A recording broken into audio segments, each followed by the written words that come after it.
Mr. Milton Sebas is going to be portrayed by Bill Krause. Mr. Amos Detweiler is going to be portrayed by Steve Dedinger. Mrs. Gracie Snyder is going to come to us, the courtesy of Deb Burke. Mrs. Mabel Sebas Grimm is going to be here with Judy Krause.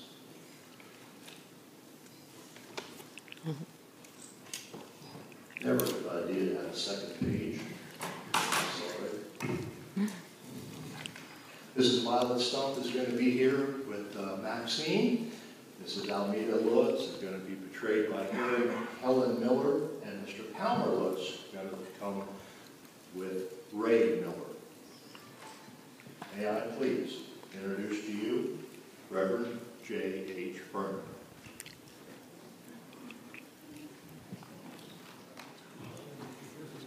Good morning. I'm the Reverend J.H. Furner, and I'm the first pastor of the Springvale Evangelical Church. The roads were very dusty this morning, so if you would please excuse me while I remove my duster. I didn't want to get the dark suit dirty because I have to speak at 3 other churches this morning.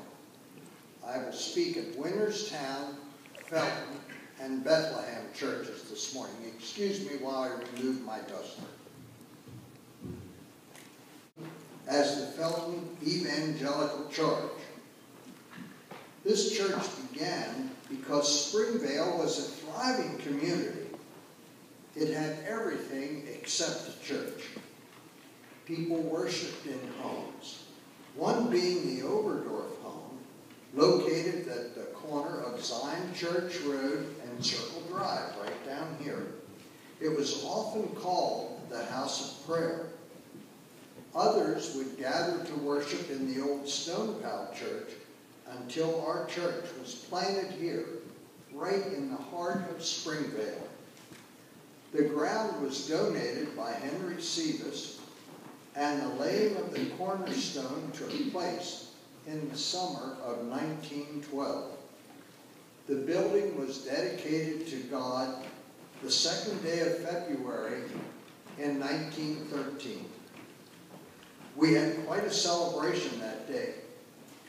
The cost of the building was $4,500, and all but $600 was raised by the dedication day. The building is modern in every respect.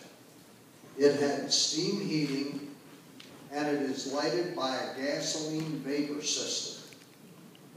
The beautiful stained glass windows were presented by many different members of the congregation. An old-fashioned revival meeting was held with much success.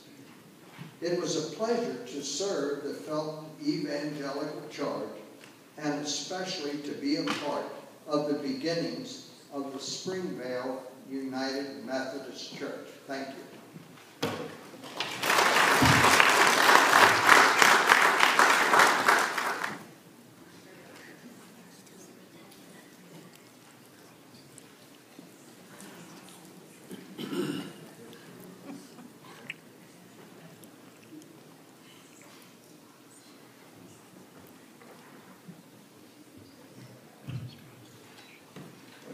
What's this thing called?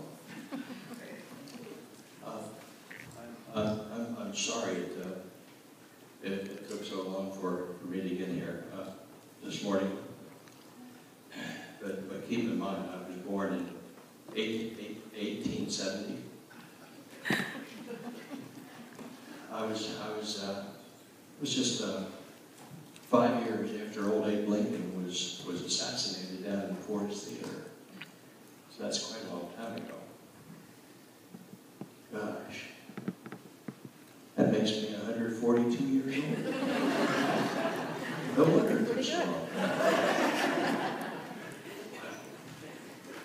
Well, all of Springvale called me Happy Sebas. I guess you could say I was the grandpa to everybody here in Springvale throughout my career. My family was instrumental in founding and even building this church back in 1912. In fact, my father, Henry Stevens, not only donated the land, but he helped build it. He was a mason contractor. And the church actually took several years to build. In comparison to the rest of our good neighbors, our family was pretty wealthy. In fact, without bragging, we were probably the wealthiest family here in Springvale.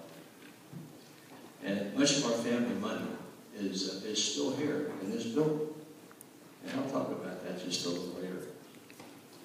But to understand how this church started, we have to go back into history. Now, I know maybe there's not too many history buffs here, but if you bear with me, okay?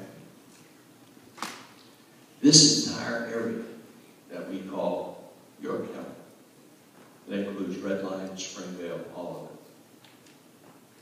was built around one significant cash crop that I have right here in my pocket. Cigars. Cigars. Cigars built York County. Cigars built Red Line. Cigars built Springvale. And cigar money built this church. Cigar. So the cigar industry wasn't just big. It was huge in this area. Cigars made York County, Springvale, Red Line, all of it. Think about this. Red Line was founded as a borough back in 1880. Just 6 years later, Little Red Line, Springvale included, brought $580,000 plus in cigar taxes to our federal government. You know how much money that is today? That's over $14 million in today's money. You get some idea of exactly how huge the cigar industry was here in York County. And Red Line, of course, even to this day, is noted for the cigar industry. So can you imagine, this is real interesting too if you think about it.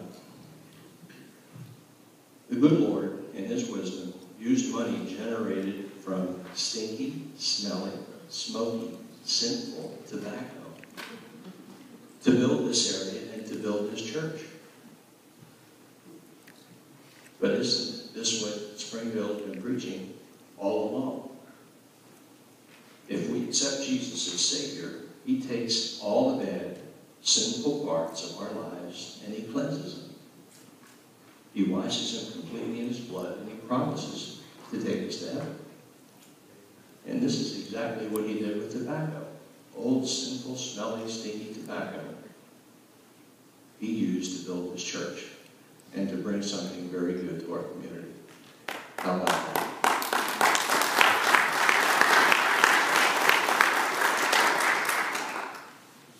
So just a little family history. And again, this goes back to how the church was built. I opened the M.H. Cetus & Sons Cigar Factory back in 1892. I was 21 years old. Just a young pup.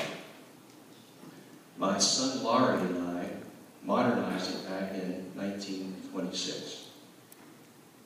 All of Springvale either worked in our factory or made cigars in their home. The entire community of Springvale. After the cigar industry faded back in 1930, we decided to make an apartment building out of the old cigar factory. It's only located about 100 or so yards from the church. In fact, I think it's owned now by a fellow by the name of, excuse my 142-year-old memory, Reynold Hall. Reynold Hall, I think, owns that building right now. In fact, there were a lot of folks that's sitting here right now that lived in that building, got their start in life and still attend church here. Yeah, back there's Frances Krause. She had 3 honorary boys.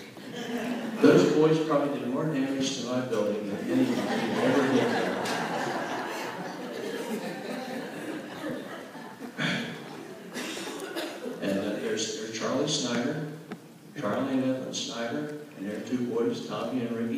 They started at the upper level. Gene and Shirley Mundis, who are no longer with us. Ray and Betty Arnold started there. And then I remember there was this fellow that moved up into the middle apartment. He came in there just married with his very lovely wife. I think he was one of the Steiner boys. Gene, that was his name. In fact, he learned to cut hair up there. Now, he was only charging 25 cents in those days. Someone told me he's charging $8 now. and the haircuts are out better. Well, he's still practicing in Dallastown, but maybe someday he'll get it right.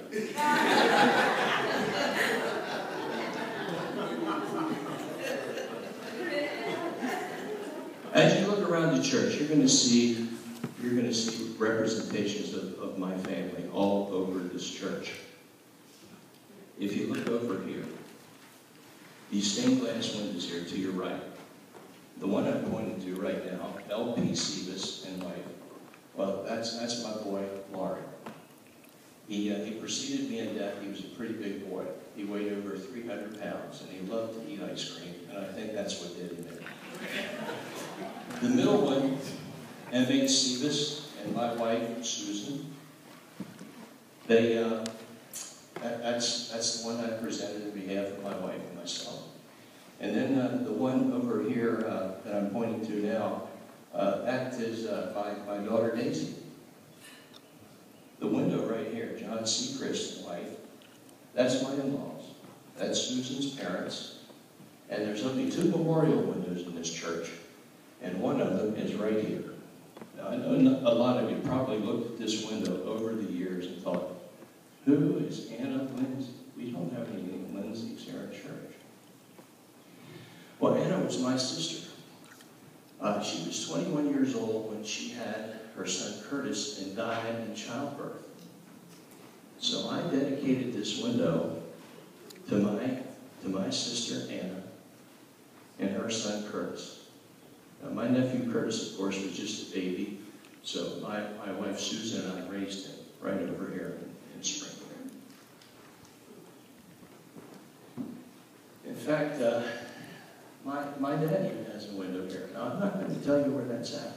Now, kids, I give you a homework assignment. See if you can find the window with Henry Sivas' name on it in this church. I'll warn you, it's not easy to find.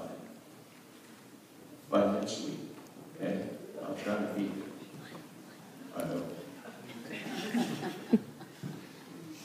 At an advanced age, I began a little tradition during our Sunday school picnics. I'd sit in a chair over there by my apartment under that pretty red maple tree.